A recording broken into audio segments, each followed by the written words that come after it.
Hi, welcome to another video, but this time we are making a difference. Instead of looking at how we can build AI agents and chatbots, we are going to look at some internal features of Python, which is very commonly used, but not many people understand it. So if you look at the code here, can you tell me the difference between this code and this code?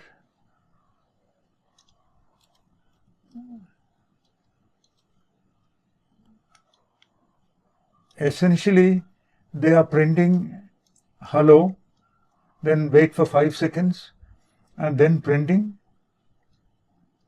world. Here also, we are printing hello, wait for 5 seconds, and then printing world. What is the difference? So first, let's run both and see if we can notice any difference. Welcome to Techie Talks AI.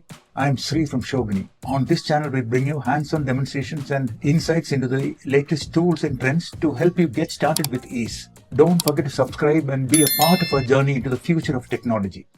I'm going to run this part of the code. I've kept it here. So this is the code I'm running. So let me clear the screen. So it printed hello, and it's waiting for 5 seconds, and then it printed world. Now let's run the async one. That is, we are running this code where we are importing asyncio and then defining an async function which has an await inside, and then we are using asyncio.run to execute. So let's run it. It printed hello. It's waiting for 5 seconds, and then it printed world. So actually, if you look at it, there is no difference. So why this complication? So do you see what we are trying to highlight? What I want to say here is, in case of async, while it is waiting, some other execution can happen. In this case, while it is waiting, it cannot do something else. It will only wait within our main thread. Clear? So here, while it is waiting, it can do other execution. What other execution can it do? So that is the question. So I have created another demo. So this is my demo application to highlight the difference. So here, if you see, we have the greet function, which is same function that we saw before. It has async function definition. Inside there is an await based asyncio sleep. I have also added another function, count. That is also an async function, and it is looping, and here that is also using await. Every time it loops, there is a 1 second asyncio based sleep. Okay, so we have two functions. One first function, second function.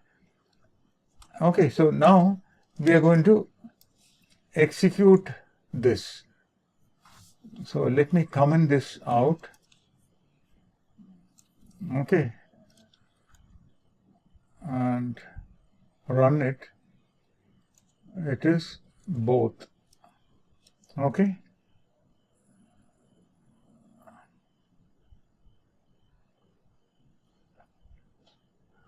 Do you see this? Here what happened? This is a very good indication. See here, this is from the first function. This is also from the first function, greet. After a 5 seconds delay, the second call happened. But while the first function was waiting for 5 seconds, the second function started executing. See this?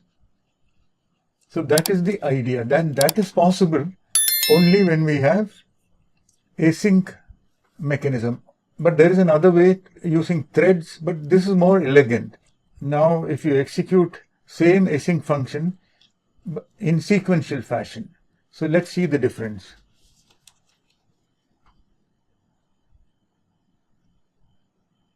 See here, first function completed and then only it started the second function. Do you see this?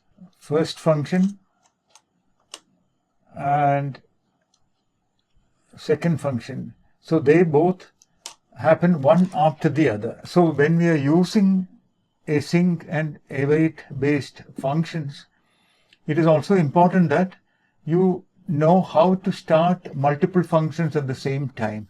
If you simply use await and execute the functions, they will happen one at a time. But if you instead use gather function, asyncio.gather, and pass the functions this way, both the functions will start at the same time. So that is what I want to highlight here.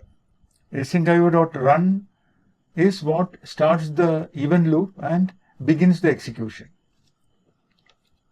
So clear? So now I'm going to run both. First I will do sequential execution, then I will do concurrent execution. So let's save it and execute this. So sequential execution, hello is printed, waiting for 5 seconds, then world is printed, then it begins the counting for 8 seconds. Then concurrent start. In this case, hello and counting both started at the same time. Okay? And while it is waiting, the counting continued. So in order to see the times clearly, I have added start time of these programs. So both times. So here you will notice the sequential start,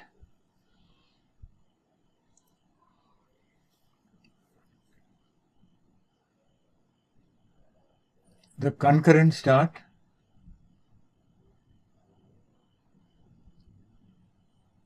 we will look at the start times. So here in case of sequential start, if you see this hello started, then 5 seconds, after 5 seconds this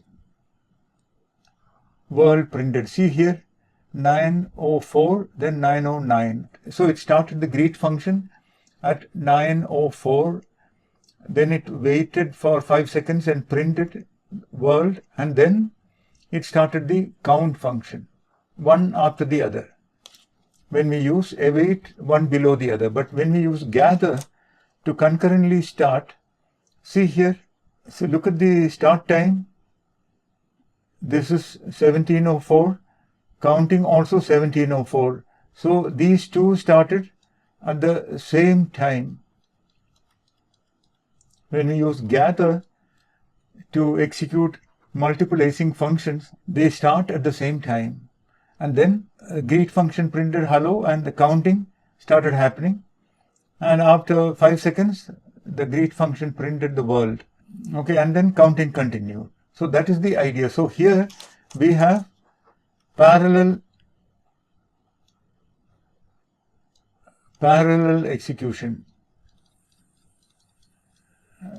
Clear? So when we use gather along with async, you can run multiple functions concurrently. So that is what I wanted to highlight in this function.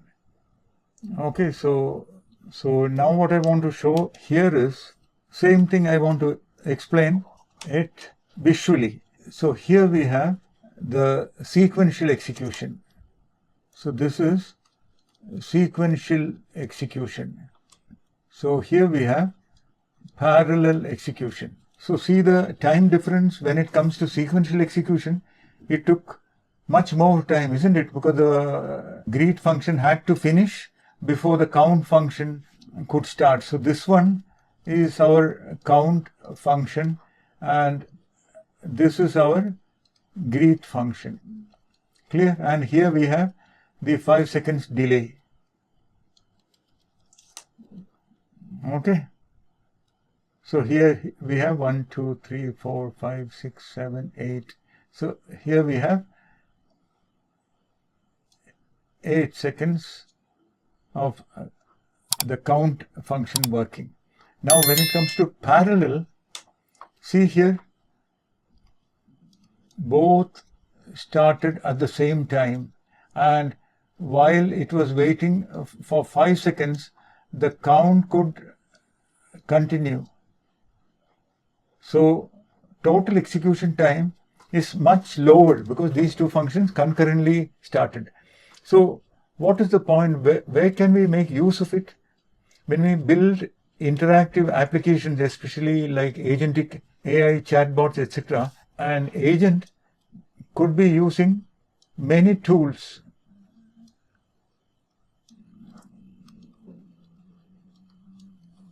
Okay, so it could be using multiple tools. Depending on the query, the agent may have to call multiple tools, collect the answers, and prepare the context and send it back to the LLM. So here, if you can run them like this concurrently, then we save time. So it is important that you know why to use async functions and when it is not relevant. So let's visit the function again. So here we have the async functions, greet and count. So just defining async function itself is not enough.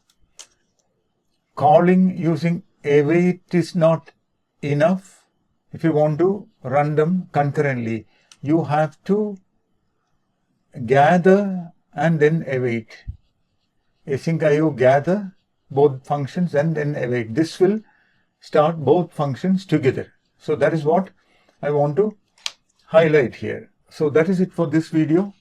Hope this is clear, and anything that is not clear, please come via the comment section. And any similar aspect of Python you want me to make a video, please let me know via comment section.